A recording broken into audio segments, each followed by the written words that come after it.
ತಮ್ಮನ್ನೆಲ್ಲರನ್ನು ಉದ್ದೇಶಿಸಿ ನಮ್ಮ ಜಿಲ್ಲಾ ಉಸ್ತುವಾರಿ ಸಚಿವರು ಹೇಳಿದ ಹಾಗೆ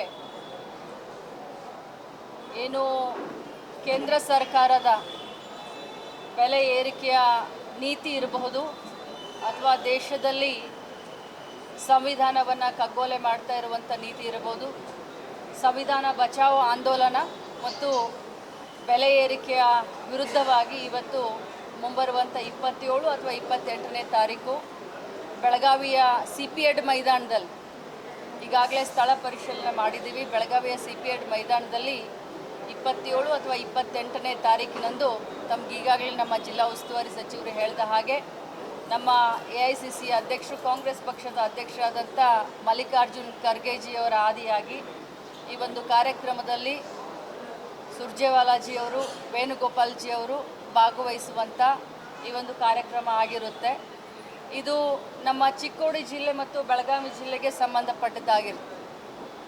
ಯಾಕೆ ಈ ಕಾರ್ಯಕ್ರಮವನ್ನು ಮಾಡ್ತಾ ಸುಮಾರು ತಾವೆಲ್ಲ ಮಾಧ್ಯಮದ ಸಹೋದರರು ಪ್ರಶ್ನೆಯನ್ನು ಕೇಳಿದ್ರಿ. BJP ಪಕ್ಷ ಜನಾಕ್ರೋಶ ಆಂದೋಲನ ಮಾಡ್ತಾ ಇದೆ, ಅದಕ್ಕೋಸ್ಕರ ಅದರ ವಿರುದ್ಧವಾಗಿ ನೀವು ಮಾಡ್ತಾ ಇದ್ದೀರಾ, ಅವರು ಅನೇಕ ಆರೋಪಗಳನ್ನ ಮಾಡಿದ್ರಿ, ಅದಕ್ಕೆ ನೀವು ಮಾಡ್ತಾ ಇದ್ದೀರಾ ಅಂತ ಕೇಳಿದ್ರಿ. ಅದು ತಪ್ಪು. ಆದರೆ ಈಗ BJPಯವರು ಯಾಕೆ ಜನಾಕ್ರೋಶ ರ್ಯಾಲಿಯನ್ನು, ಆಂದೋಲನವನ್ನು ಮಾಡ್ತಾ ಇದ್ದಾರೆ ಅನ್ನೋದಕ್ಕೆ ಒಂದು 2 ನಿಮಿಷದಲ್ಲಿ ನಾನು ಉತ್ತರವನ್ನು ಹೇಳಲಿಕ್ಕೆ ಬಯಸ್ತೇನೆ. BJPಯವರು ತಮ್ಮ ಒಳಗಿನ ಏನು ಬೇಗುದಿ ಇದೆ, ಒಳ ಜಗಳ ಇದೆ, ಇವತ್ತು ಆ ಜಗಳವನ್ನು ಮರೆಮಾಚಲಿಕ್ಕೆ ಹೋದಲ್ಲಿ ಬಂದಲ್ಲಿ ಎಲ್ಲ ಅವರ ಕಾರ್ಯಕರ್ತರು, ಅವರ ಪಕ್ಷದ ಕಾರ್ಯಕರ್ತರು ಅವ್ರನ್ನ ಬೀದಿಯಲ್ಲಿ ಅವ್ರನ್ನ ಉಗಿತಾ ಇದ್ರು. ಏನು ಕೇಂದ್ರ ಸರ್ಕಾರ ಇವತ್ತು ಬೆಲೆಯನ್ನು ಏರಿಸಿದೆ. ಪೆಟ್ರೋಲ್ ಬೆಲೆ ಇರ್ಬೋದು, ಡೀಸೆಲ್ ಬೆಲೆ ಇರ್ಬೋದು, ಗ್ಯಾಸ್ ಸಿಲಿಂಡರ್ ಬೆಲೆ ಇರ್ಬೋದು, ಸಿಮೆಂಟ್ ಬೆಲೆ ಇರ್ಬೋದು, ಗೊಬ್ಬರನ ಬೆಲೆ ಇರ್ಬೋದು, ಔಷಧಿ ಬೆಲೆ ಇರ್ಬೋದು, ಕಾಳು ಕಡಿಯ ಬೆಲೆ ಇರಬಹುದು.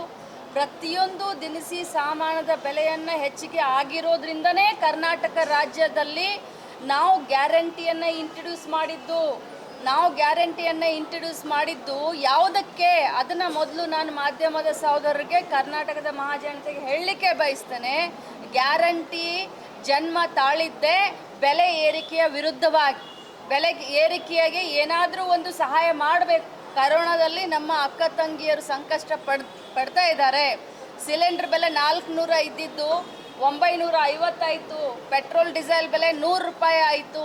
ಅದಕ್ಕೋಸ್ಕರ ಬೆಲೆ ಏರಿಕೆಗೆ ಏನಾದರೂ ಸಹಾಯ ಮಾಡೋಣ ಅಂತ ಗ್ಯಾರಂಟಿಯನ್ನು ತೆಗೆದುಕೊಂಡು ಬಂದ್ವೇ ಹೊರತಾಗಿ ಗ್ಯಾರಂಟಿಯಿಂದ ಬೆಲೆ ಏರಿಕೆ ಆಗಿದೆ ಅಂತ ಏನು BJPಯವರು ಹೇಳ್ತಾ ಇದ್ದಾರಲ್ಲ, ಇದು ಶುದ್ಧ ಸುಳ್ಳು. ಯಾಕೆ BJPಯವರು ಇದನ್ನು ಈ ಒಂದು ಜನಾಕ್ರೋಶ ರ್ಯಾಲಿಯನ್ನು ಮಾಡ್ತಾ ಇದ್ದಾರೆ ಅಂತಂದರೆ, ಅವರ ಪಕ್ಷದಲ್ಲಿಯ ಆಂತರಿಕ ಕಚ್ಚಾಟ. ಆ ಆಂತರಿಕ ಕಚ್ಚಾಟ ಇಡೀ ಕರ್ನಾಟಕದ ಜನತೆ ಆ ತಮಾಷೆಯನ್ನು ನೋಡ್ತಾ ಇದೆ. ಆ ಒಂದು ದಿಕ್ಕನ್ನು ತಪ್ಪಿಸ್ಲಿಕ್ಕೆ, ಕಾರ್ಯಕರ್ತರ ದಿಕ್ಕನ್ನು ತಪ್ಪಿಸ್ಲಿಕ್ಕೆ ಮತ್ತು ನಮ್ಮ ಜನರ ದಿಕ್ಕನ್ನು ತಪ್ಪಿಸ್ಲಿಕ್ಕೆ ಇವತ್ತು ಕಾಂಗ್ರೆಸ್ ಮೇಲೆ ಗೂಬೆಯನ್ನು ಕೂರಿಸಲಿಕ್ಕೆ ಜನ ಆಕ್ರೋಶ ರ್ಯಾಲಿಯನ್ನು ಮಾಡ್ತಾ ಇದ್ದಾರೆ. ಆದರೆ ಕಾಂಗ್ರೆಸ್ ಪಕ್ಷದ ಧರ್ಮ ಏನು ಅಂತಂದರೆ, ಜನರಿಗೆ ಕರೆಕ್ಟಾಗಿರುವಂಥ ಒಂದು ಸಂದೇಶವನ್ನು ಕೊಡಬೇಕು. ಈಗ ನ್ಯಾಷನಲ್ ಹೆರಾಲ್ಡ್ ಬಗ್ಗೆ ಮಾತಾಡಿದರು, ಅದ್ರ ಬಗ್ಗೆ ತಾವು ಕೂಡ ತಿಳ್ಕೊಳ್ಬೇಕು ಅಂತ ನಾನು ಹೇಳಲಿಕ್ಕೆ ಬಯಸ್ತೇನೆ. ಇವತ್ತು ಅವ್ರ ಹತ್ರ ED ಏಜೆನ್ಸಿ ಇದೆ, IT ಏಜೆನ್ಸಿ ಇದೆ, IB ಏಜೆನ್ಸಿ ಇದೆ. ವಿರೋಧ ಪಕ್ಷದ ಸರ್ವೋಚ್ಚ ನಾಯಕರ ಮೇಲೆ ಮನಸ್ಸೋ ಇಚ್ಛೆ ಯಾವ ರೀತಿ ಅವರು ಪ್ರಹಾರ ಮಾಡ್ತಾ ಇದ್ದಾರೆ ಅಂತಂದರೆ, ಅವರ ಮೇಲೆ ಏನು ಬೇಕಾದರೂ ಮಾಡ್ತಾ ಇದ್ದಾರೆ. ದಿನಗಂಟ್ಲೆ ಅವ್ರ ಮೇಲೆ ಇದನ್ನು ಪ್ರಹಾರ ಮಾಡ್ತಾ ಇದ್ದಾರೆ, ಕರ್ಕೊಂಡು ಹೋಗಿ ಇನ್ವೆಸ್ಟಿಗೇಷನ್ ಮಾಡ್ತಾ ಇದ್ದಾರೆ. IT ಅವರನ್ನೇ ನ್ಯಾಷನಲ್ ಹೆರಾಲ್ಡ್ ಅನ್ನುವಂಥ ಆಸ್ತಿಯನ್ನು 300 ಎಷ್ಟು ಅಂತ ಹೇಳಿದ್ರಿ ಸರ್ ನೀವು? 359 crore ಅಂತ ಅವರೇ ಇನ್ಕಮ್ ಟ್ಯಾಕ್ಸ್ದವರೇ ಡಿಕ್ಲೇರ್ ಮಾಡಿದಂಥ 359 crore ಅಂತ ಡಿಕ್ಲೇರ್ ಮಾಡಿದಂಥ ಆಸ್ತಿನ 5,000 ಕೋಟಿ 6,000 ಕೋಟಿ ಅಂತ ಹೇಳ್ತಾರೆ BJPಯವರು ಭಾಷಣ ಮಾಡಬೇಕಾದ್ರೆ. ಅಂದರೆ ಜನರ ಮಣ್ಣಿಗೆ, ಜನರ ದಾರಿಯನ್ನು ಯಾವ ಥರ ತಪ್ಪಿಸ್ತಾ ಇದ್ದಾರೆ. ಇದಕ್ಕೆಲ್ಲದಕ್ಕೂ ಒಂದು ವೇದಿಕೆಯನ್ನು ನಾವು ಬೆಳಗಾವಿಯಲ್ಲಿ ಮಾಡ್ತಾ ಇದ್ವಿ, ಜನರ ಎದುರುಗಡೆ ನಾವು ಇಡ್ತಾ ಇದ್ದೀವಿ. ಬೆಲೆ ಏರಿಕೆ ಆಗಿರೋದು BJPಯ ಆಡಳಿತದಿಂದ, BJPಯ ನೀತಿಯಿಂದ, BJPಯ ಕೇಂದ್ರದ ಸರ್ಕಾರದ ಒಂದು ಫೈನಾನ್ಸ್ ಡಿಪಾರ್ಟ್ಮೆಂಟ್ ಆಗಿರಬಹುದು, BJPಯ ಒಂದು ಏನು ಅದಾನಿ ಅಂಬಾನಿಗೋಸ್ಕರ ಸಹಾಯ ಮಾಡ್ತಾ ಇದ್ರಲ್ಲ ಆ ಒಂದು ನೀತಿಯಿಂದ ಅಂತ ಜನಸಾಮಾನ್ಯರ ಎದುರಿಗೆ ಹೇಳಲಿಕ್ಕೆ ನಾವು ಈ ಕಾರ್ಯಕ್ರಮವನ್ನು ಮಾಡ್ತಾ ಇದ್ದೀವಿ. ಮೇಡಮ್, ಇವಾಗ ನೀವು ಈಗಾಗಲೇ ಭ್ರಷ್ಟಾಚಾರ ಬಿಜೆಪಿ ಆಡಳಿತ ಅವಧಿಯಲ್ಲಿ ಬಿಜೆಪಿ ಆಡಳಿತ ಅವಧಿಯಲ್ಲಿ ಭ್ರಷ್ಟಾಚಾರದ ಬಗ್ಗೆ ತಾವು ತನಿಖೆಯನ್ನು ನಡೆಸಿದ್ರಿ. ಆ ವರದಿಗಳು ಬಂದು ಆದ್ರೆ ಸರ್ಕಾರ ಏನು ಕ್ರಮ ಕೈಗೊಳ್ತಾ ಇದೆ? ಒಬ್ಬರ ಮೇಲೂ FIR ಆಗಲಿಲ್ಲ. 40% ಅಂತಂದ್ರೆ ಅದು ವರದಿಯನ್ನ ಇದನ್ನ ಮಾಡೋಕ್ಕಾಗಲಿಲ್ಲ. ಸರ್ಕಾರ ಆ ಭ್ರಷ್ಟಾಚಾರವನ್ನು ಸಮರ್ಥಿಸಿಕೊಳ್ಳೋಕೆ ಯಾವುದೇ ಒಂದು ಆಧಾರ ಇಲ್ಲದಂಗೆ ಆಗಿದೆ. ಜನರು ಈ ಗೊಂದಲದಲ್ಲಿ ಅದರ ಸರಿ. ಯಾವುದೇ ಆರೋಪಕ್ಕೆ ಯಾವುದೇ ಕ್ರಮದ ಬಗ್ಗೆ ನಾನು ಏನು ಹೇಳಲಿಕ್ಕೆ ಹೋಗೋದಿಲ್ಲ. ಬಟ್ ಒಂದು ಮಾತನ್ನು ಹೇಳ್ತೀನಿ, ನಮ್ಮ ಸರ್ಕಾರ ಸಿದ್ದರಾಮಯ್ಯನವರ ಸರ್ಕಾರ. ಯಾವ್ಯಾವ ಕರೋನಾದಲ್ಲಿ ಇರಬಹುದು ಅಥವಾ PSI ಹಗರಣ ಇರಬಹುದು, ನಾವೇನು 40% ಇರಬಹುದು, ಇದ್ರದ್ದೆಲ್ಲರದ್ದು ತನಿಖೆಯನ್ನು ನಾವು ಮಾಡ್ತೀವಿ ಅಂತ ಹೇಳಿದ್ವಿ. ಅದೆಲ್ಲದರದ್ದು ತನಿಖೆ ಆಗಿದೆ, ವರದಿ ಕೂಡ ಬಂದಿದೆ. ಆ ವರದಿಯನ್ನು ಕ್ಯಾಬಿನೆಟ್ ಡಿಸಿಷನ್ ತಗೊಳುತ್ತೆ. ಮಾನ್ಯ ಮುಖ್ಯಮಂತ್ರಿಗಳು ಅದ್ರ ಬಗ್ಗೆ ಡಿಸಿಷನ್ನ ತಗೊಳ್ತಾರೆ. ಖಂಡಿತವಾಗ್ಲೂ ಡಿಸಿಷನ್ನ ತಗೊಳ್ತಾರೆ.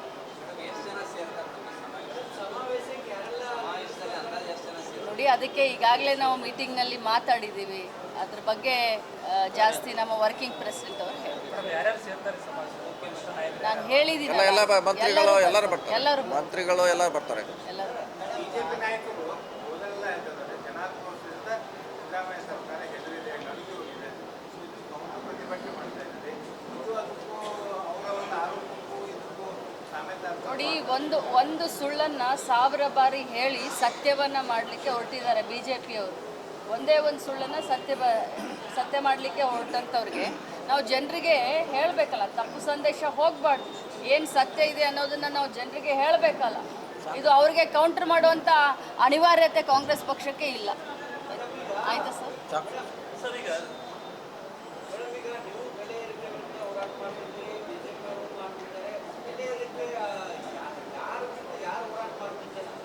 ಹಾಂ,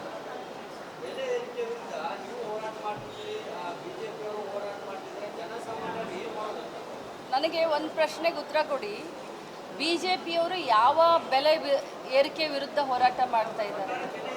ಬೆಲೆ ಏರಿಕೆ ಅಂದರೆ ಏನು, ಯಾವುದು? ಈಗ ಪೆಟ್ರೋಲ್ ಡೀಸೆಲ್ ಬಗ್ಗೆ ಬೆಲೆ ಏರಿಕೆನಾ? ಮುಂಚೆ ಕ್ರೂಡ್ ಆಯಿಲ್ ಎಷ್ಟಿತ್ತು, ಈಗ ಕ್ರೂಡ್ ಆಯಿಲ್ ಬೆಲೆ ಎಷ್ಟಿದೆ, ಅದ್ರ ಬಗ್ಗೆ ಏನಾದರೂ ಹೋರಾಟ ಮಾಡ್ತಾ ಇದ್ದಾರಾ? ಅಥವಾ ದಿನಸಿ ಪದಾರ್ಥದ ಬಗ್ಗೆ ಹೋರಾಟ ಮಾಡ್ತಾ ಇದ್ದಾರಾ? ಎದ್ರ ಬಗ್ಗೆ? ಗ್ಯಾರಂಟಿ ಎದಕ್ಕೆ ತಂದ್ವಿ ನಾವು? ಗ್ಯಾರಂಟಿ ಅನ್ನುವಂಥ ಶಬ್ದ ಯಾಕೆ ಬಂತು? ಗ್ಯಾರಂಟಿ ಜನ್ಮ ಯಾಕಾಯಿತು? ಅದ್ರ ಬಗ್ಗೆ ಸ್ವಲ್ಪ ತಾವೆಲ್ಲ ಗಮನ ಹರಿಸ್ಬೇಕು. ತಮಗೂ ಎಲ್ಲರಿಗೂ ಗ್ಯಾರಂಟಿ ಬರ್ತಾ ಇದೆ. ಎಲ್ಲರಿಗೂ ಬರ್ತಾ ಇದೆಯೋ? 50% ಜನರಿಗೆ ಬರ್ತಾ ಇದೆಯೋ? ಗ್ಯಾರಂಟಿ ಉದ್ಭವ ಆಗಿದ್ದು, ಗ್ಯಾರಂಟಿ ಜನ್ಮ ತಾಳಿದ್ದನೇ ಬೆಲೆ ಏರಿಕೆಯನ್ನು ನಿಯಂತ್ರಣ ಮಾಡಬೇಕಂತ. ಬೆಲೆ ಏರಿಕೆಯಲ್ಲಿ ತತ್ತರಿಸಿದಂಥ ಜನರಿಗೆ ಏನಾದರೂ ಸಹಾಯ ಮಾಡಬೇಕಂತಿದ್ದಕ್ಕೇ ಗ್ಯಾರಂಟಿ ಹುಟ್ಟಿದ್ದು. ವಿಷಯಾಂತರ ಆಗ್ತಾ ಇರುವುದನ್ನು ಈಗ ಜಿಲ್ಲಾ ಅಧ್ಯಕ್ಷರುಗಳನ್ನ ಈಗಾಗಲೇ ದಿಲ್ಲಿಗೆ ಕರೆದು ಪಕ್ಷ ಸಂಘಟನೆಗೋಸ್ಕರ ಸಂದೇಶವನ್ನು ರವಾನೆ ಮಾಡಿದೆ. ಈಗ ಜಿಲ್ಲಾ ಅಧ್ಯಕ್ಷರುಗಳನ್ನ ಬದಲಾವಣೆ ಮಾಡ್ತಾರೆ ಅಥವಾ ಪಕ್ಷ ಸಂಘಟನೆ ಯಾವ ರೀತಿ ನಡೆಯಲಿದೆ ಕರ್ನಾಟಕದಲ್ಲಿ? ಈ ಪಕ್ಷ ಸಂಘಟನೆ ಯಾವ ರೀತಿ ಒಂದು ನಿರ್ಣಯಗಳು ನಾ ಹೇಳ್ತೇನೆ ಬಿಡಿ. ಅದಕ್ಕೆ ಅಧ್ಯಕ್ಷರು ಉತ್ತರ ಎಲ್ಲ